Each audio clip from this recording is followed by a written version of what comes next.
Hello, everyone. It's me, Orpheon, your infant dragon sorcerer here, and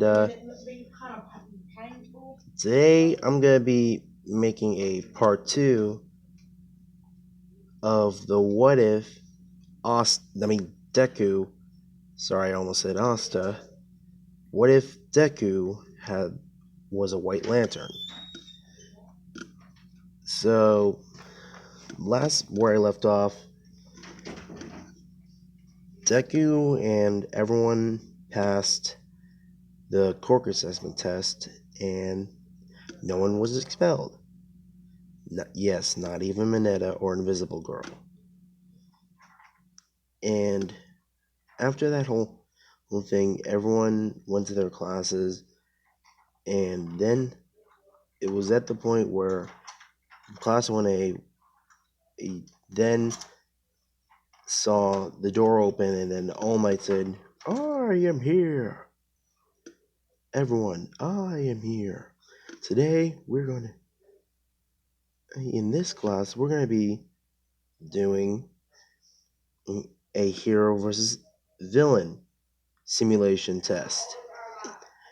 And everyone's excited, and All Might says, "But first, you all need to suit up." But Deku, he says to All Might, sorry, All Might, but I already have a costume, or a suit, technically." And All Might then says, "Oh, well, anyway." And then everyone gets suited up, and then Deku basically powers up into his White Lantern suit. And everyone's like surprised. And they ask Deku, "Wait, so your quirk is to. Wait, what even is your quirk?" And Deku says, "Well, I don't know how to explain it, but apparently, whenever I use my quirk, this suit appears all over me, including a mask, so I guess I'm already suited up whenever I become a hero, I guess." Everyone looks at Deku with sort of impressed, but sort of jealous in the same way. And they kind of like Deku. So then Uraka walks up to Deku and says, "Your suit looks cool, oh, Izuku."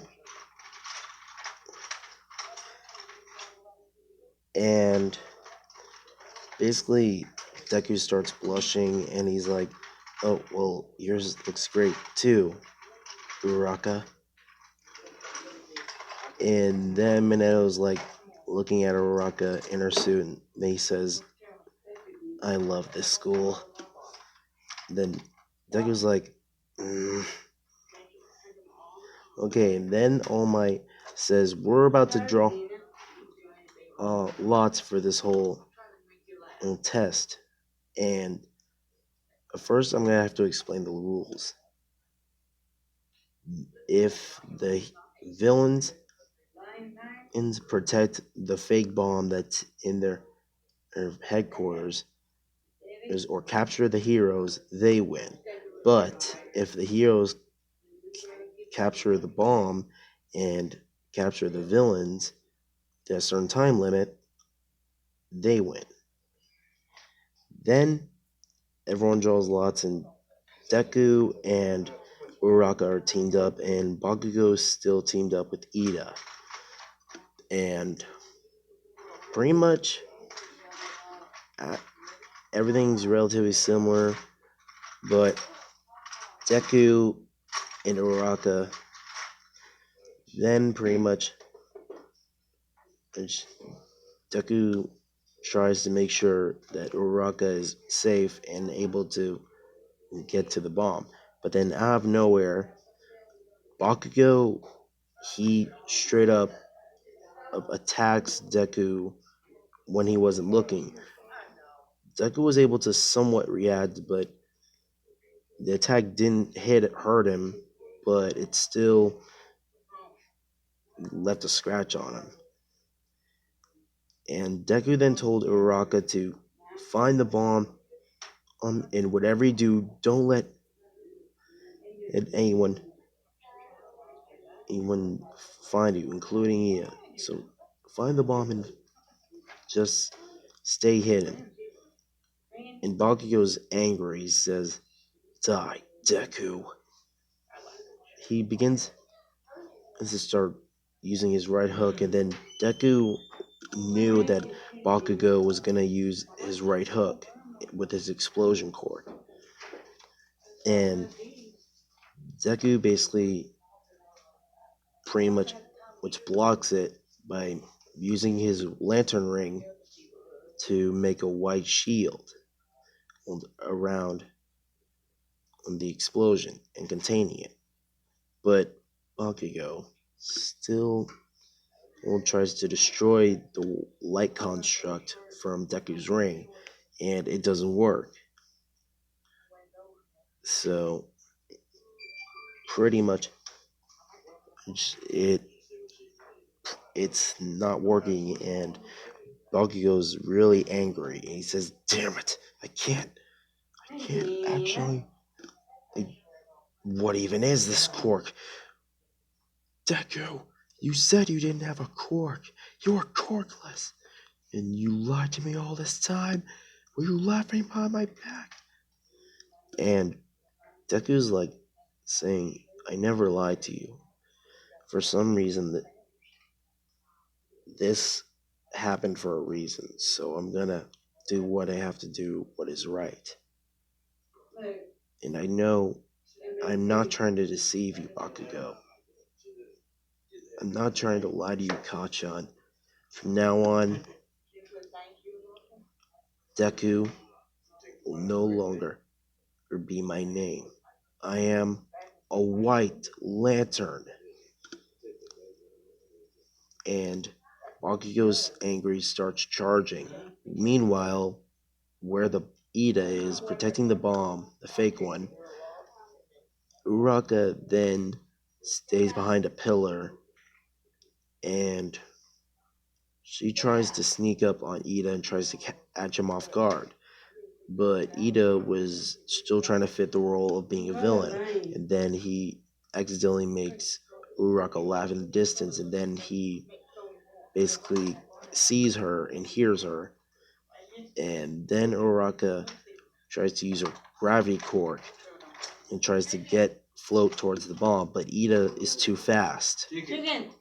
So pretty much, sorry for the background noise, everybody. Basically, over hanging out with friends, and they're just doing their own thing, and basically part of Deku's ring is beginning to glow in a different color. And then Deku teleports right next to Uraka to help her out. The color was sort of indigo, the power of compassion. And basically, Deku then's like, "Wait, why am I over here with Uraka?" Then Deku sees Uraka trying to get to the bomb, but Ida is still dodging and holding the bomb and moving it away from Uraka. And Deku is, sorry for the background noise, everybody. It's just just in a hanging out with friends, and pretty much. And Deku then sees this, and he tries to use his ring to make shackles on Ida's legs, and they form a sort of binding that's around his feet, and they both are somewhat able to get closer to the bomb, but then Bakugo appears behind them, saying, "Deku!" First, you're able to, "What even is your quirk?" And he yells and charges close to Uraka. Then Deku begins to feel something. Rage. He then His ring then allows him to use the power of rage and starts to attack Bakugo and use red napalm blasts towards him. Bakugo is fine. His explosions are able to fight off the blast, and he's able to dodge Deku's red napalm blast. Then, while Ito was still bound down to the floor, his feet were still bound on the floor, Uraka is able to get somewhat closer to the bomb, and she then is worried about Deku. She doesn't know what his quirk is, and she's worried about Deku. And then Deku comes to his senses and then says, "Don't worry, Uraka. I'll hold off Bakugo and Ida. You get to the bomb." Bakugo then uses his explosion to launch himself towards Uraka, but Deku teleports in front of him and blocks him with his ring's light and temporarily blinds him temporarily. Bakugo is able to shake it off, but they already won. Uraka touched the fake bomb, and everyone from the surveillance room was surprised that Deku's quirk is very versatile. So and they're all impressed with Deku's quirk and Uraka's teamwork. And Deku and Uraka are the MVPs of the test. Then everything happens relatively the same. Everyone gets to play their roles in the test, and things happen relatively similar as in canon. But later on, Deku then tells Uraka, "Are you if she's all right?" And he's fine. And Uraka says, "What's up? What even is your quirk? First you're able to teleport, and then you went berserk, and pretty much your quirk's really cool, Deku."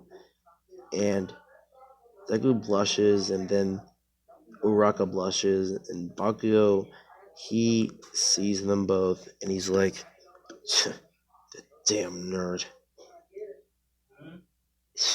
Thinks he's better than me. Whatever.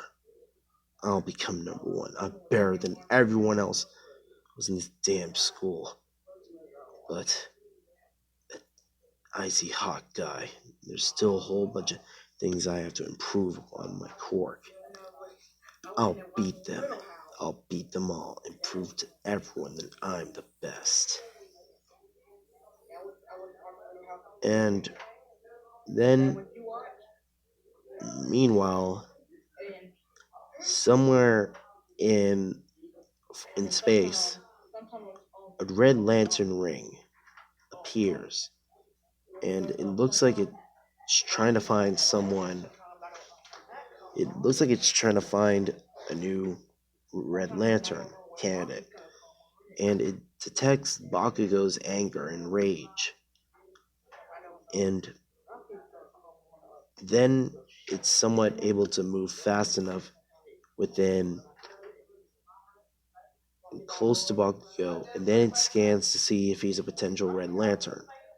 And Deku is still hanging out with Uraka and talking with Ida and Uraka and becoming good friends with them. And while Bakugo's heading home, he then sees a red light in the alleyway. It then basically says, "Katsuki Bakugo of Earth, you are compatible and a potential candidate to join the Red Lantern Corps." And it begins to float around him. And then Bakugo is starting to feel even more angry. Angry that Deku has a quirk and he's been lying to him all this time. And he wants to prove that he's better than anyone. But then he refuses the ring, saying, "I don't need this ring. I will show them with my own power that I'm better than anyone, and I'll become number one with my own power." The ring still hovers around him, still detecting a massive amount of rage from Bakugo. But he then keeps it inside his room. And even Bakugo's mother and father are wondering, what is that ring? You never wear rings. Since when are you wearing accessories? Then Bakugo's like, it's nothing. Just ignore it. Then, basically, later on the next day, everyone is in class 1A, and Aizawa shows up in class and says, today we're going to do practice runs on rescue missions.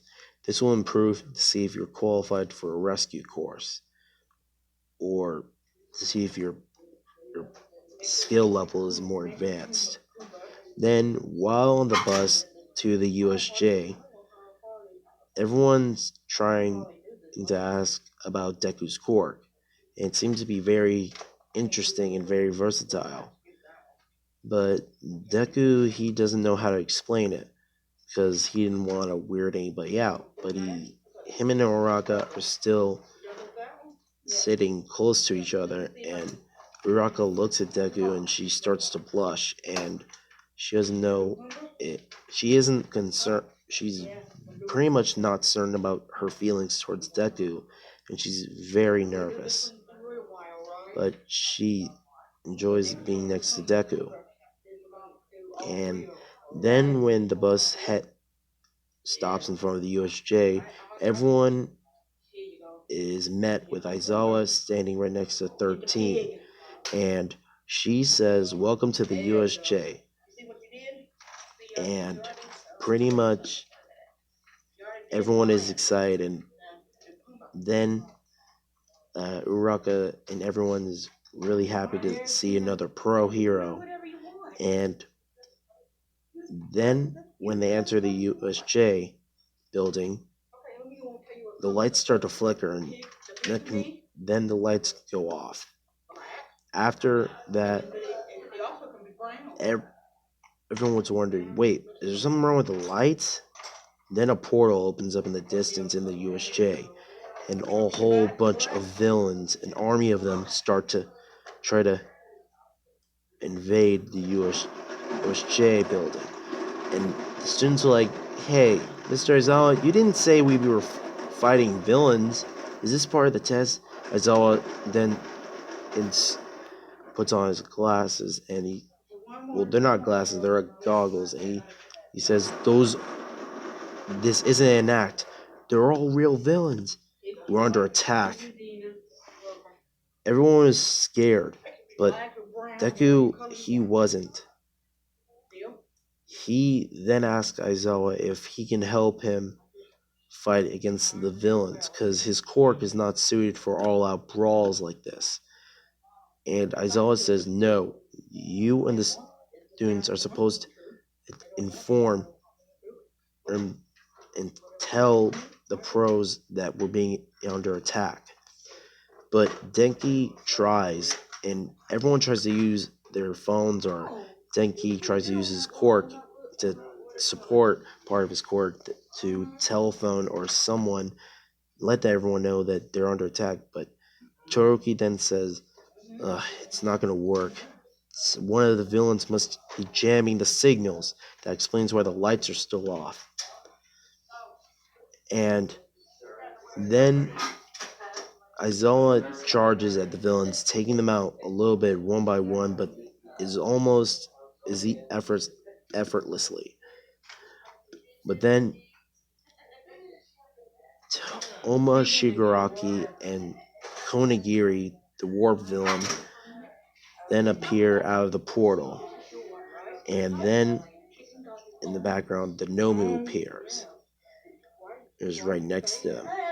He said, and Tomoe Shigaraki says, so, where's All Might?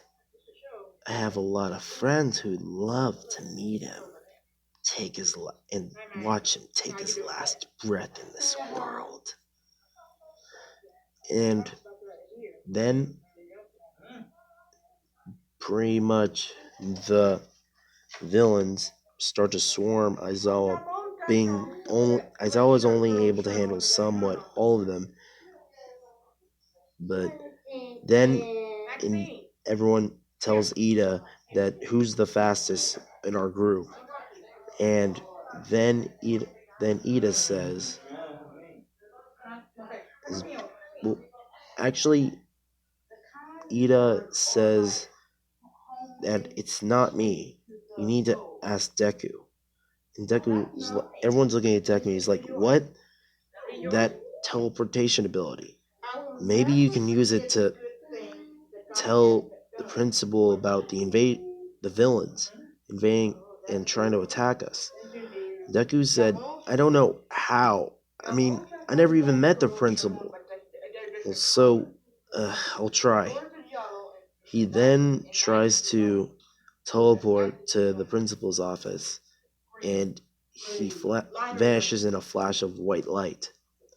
But the light, it starts to turn indigo, and he tries to teleport to the principal. With a few failures, everyone is watching Deku teleport into an indigo light to try to tell the principal to inform the pros of the invasion.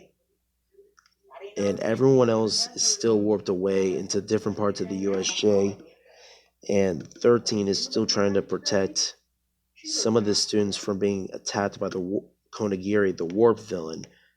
But the warp Konagiri uses his quirk to turn 13's own quirk against her, and she's still badly injured from her own quirk attacking her. Then Deku manages to get to Principal Nezu's office, and then he tells Principal Nezu the whole situation at the USJ. Principal Nezu then calls the pros and informs them that there are villains attacking the students at the USJ, and everyone suits up, and some time passes, a couple of minutes, and well, Deku says we don't have time. He then his ring then glows with an indigo light. And sorry if I'm starting, everyone. I'm still trying to read from a script I just typed up. And then Deku's ring glows an indigo light and teleports to all the pros when they're all suited up, and as well as All Might. They all teleport in front of the entrance of the USJ, kicking down the doors and seeing some of the students having a little bit of trouble, but none of them are hurt. None of them were hurt, but 13 is badly injured, and Aizawa is hurt badly. His elbow and his arm was completely dissolved. Not the skin on his elbow was hurt and dissolved and decayed away because of Tomoe Shigaraki's quirk.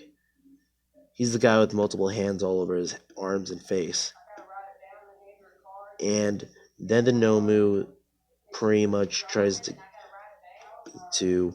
kill Froppy, but Aizawa stops them and takes the attack from the Nomu and Tomoe Shigaraki's quirk. And he's still a little bit hurt, but he's alive.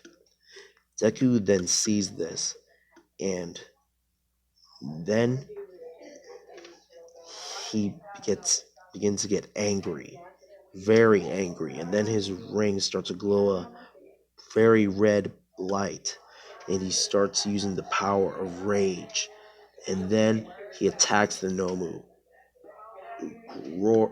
getting angrier and angrier, shooting napalm blasts from his ring in red light, beginning to dissolve and disintegrate part of the Nomu, but it begins to regenerate because the regeneration quirk it has. But it's able to fight off Deku a little bit. There's still a limit how much pain and punishment it can take. The Nomu then constantly tries to attack Deku, but Deku in his red rage basically utterly grabbed the Nomu's head and fired a napalm blast straight through his head. and then Omu is done for. The brain, Nomu's entire head was disintegrated. All that's left is the body, and oddly enough, it wasn't regenerating. It's completely down for the count. Toma Shigaraki is like, what?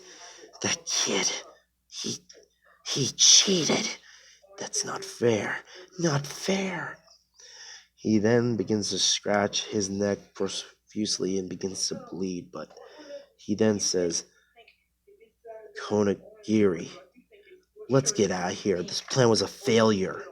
Let's get back home. And Konagiri, then it says, oh, of course.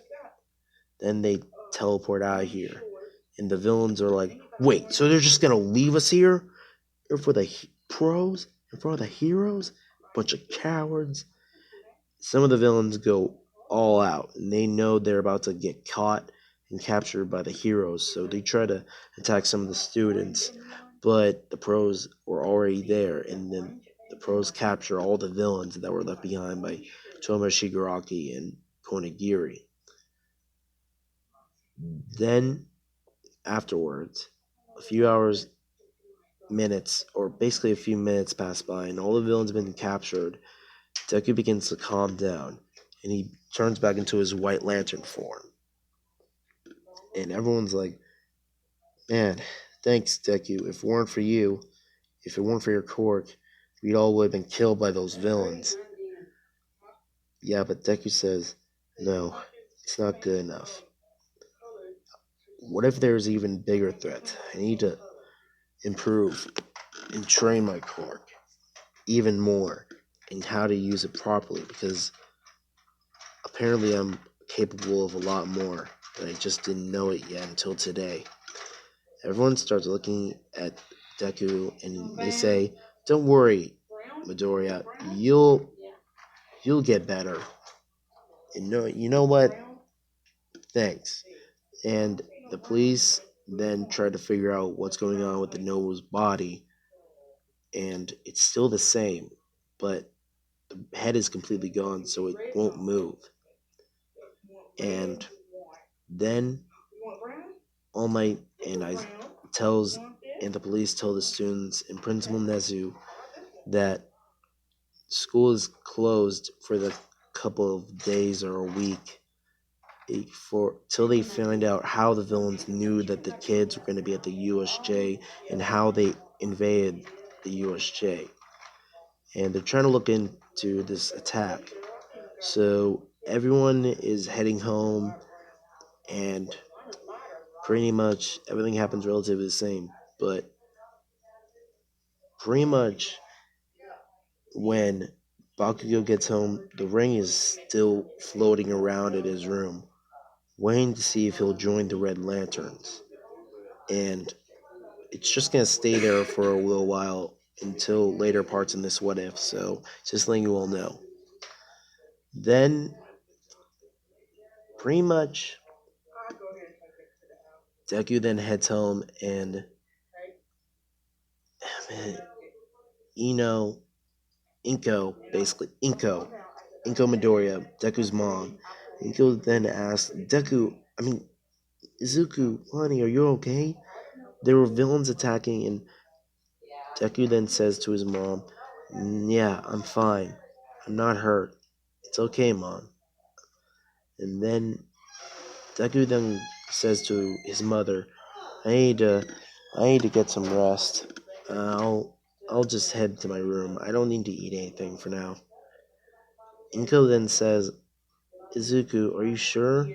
If you want, I can cook something. No, it's fine, Mom. I'll just rest up. He then tries to get some rest. And he dozes off and sleeps. And that's where I'm going to leave it off to this time in this video. So as always, leave a like, comment, and subscribe to my channel. And also, I'm going to say that down in the comments, should Bakugo be the one who's able to join the Red Lanterns? Because if the ring's just floating in his room, it still detects a whole bunch of rage, and enough rage for him to be qualified to join the Red Lanterns. So if you guys comment down below, in the comment that is showing your choice of if Bakugo should join the Red Lanterns and he still has his sanity and won't go on a murderous rampage, and there's another choice to see if he won't get to join the Red Lantern Corps, and it just stays there. I'm gonna leave it all to you. As always, Infinity Overdrive, infinite realities, infinite possibilities. We'll see you all next time.